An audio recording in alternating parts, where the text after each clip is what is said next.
problem with the traditional food pyramid is that it placed too much emphasis on grains, suggesting that the largest daily consumption come from that category, which led to the current obesity problem in the United States. The current diagram is called My Plate, and it is an improvement from its predecessor.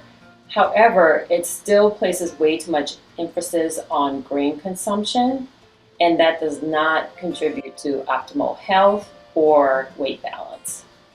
At Infinite Health, our focus is on longevity and health optimization. Thus, we do not recommend following the food pyramid. For our patient partners who are looking to get lean and maintain optimal health, we recommend a reduction in carbohydrates and the elimination of sugar in the weight loss phase.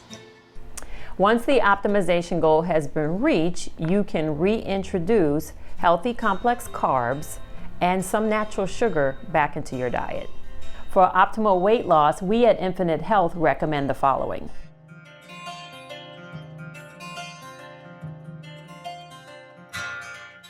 Knowing the serving size and how to read a food label is important to knowing how many macro and micronutrients that you are consuming daily.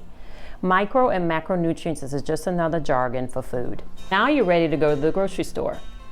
In order to have a productive grocery shopping experience, remember the following tips before you head to the grocery store.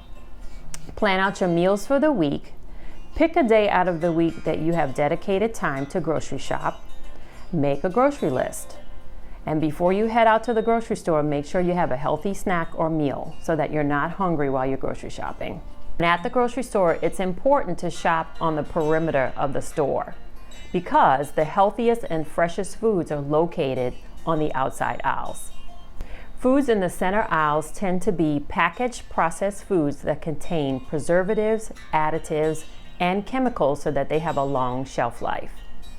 Being able to read a food label is just as important as shopping on the outside aisles.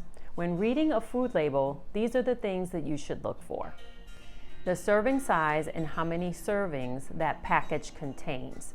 This information is typically located at the top of the label. The nutritional numbers listed on a package are typically for one serving. However, most packaged goods contain more than one serving.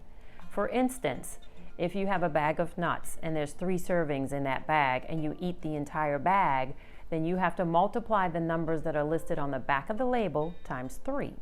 The next thing on the label you want to look at is the type of fat, how much fat, sodium, and sugar that package contains. Ideally, you want to avoid foods with trans fats in them, and your saturated fats should be 10 grams or less. Consuming these types of fats may lead to obesity, high blood pressure, heart disease, and many other chronic conditions. Next on the label, you want to look at your fiber and protein content. Fiber and protein have a lot of health benefits, so you want these numbers to be high. Micronutrients, aka vitamins and minerals, are typically listed at the bottom of the food package. Micronutrients are important for the body functioning optimally. Pick foods high in micronutrients to ensure you're meeting your daily recommended consumption of these key players in good health. Next, you want to look at the daily value. The daily value is the percentage of that item that package contains based upon a 2,000 calorie diet. Next, you want to look at the ingredients list. You want to choose items with 10 ingredients or less. The fewer the better. The first few ingredients listed are the ones that make up the greatest percentage of that food.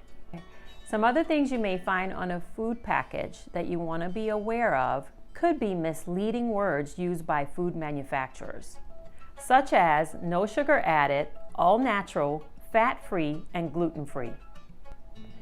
No sugar added doesn't mean that food does not contain any sugar. That food could actually have high amounts of natural sugar, it just cannot have added sugar. Sugar-free products contain little to no calories. However, they are typically processed and unhealthy and leave you wanting more sugar.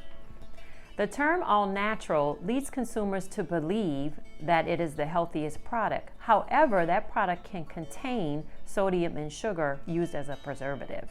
Foods labeled all natural can also have been treated with antibiotics and pesticides.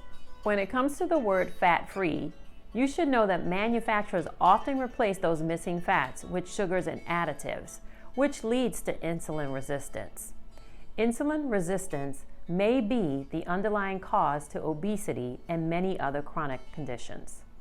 Let's talk about gluten-free. Gluten-free doesn't necessarily mean it's the healthiest or that it doesn't contain any gluten at all.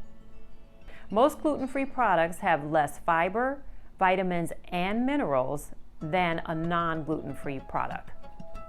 What is gluten? Gluten is a mixture of proteins found in wheat, barley, rye, and oats. People with celiac disease or have a gluten sensitivity should avoid gluten products altogether. For others looking to minimize their consumption of gluten products, choose whole grain products made from sprouted grains.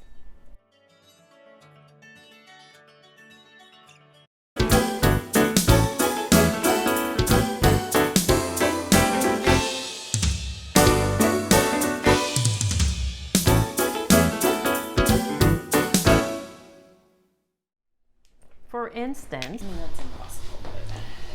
Imagine just eating grass for the rest of your life.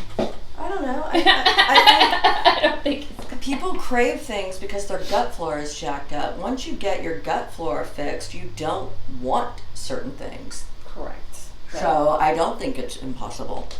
I don't want to not ever eat fruit again. I love fruit.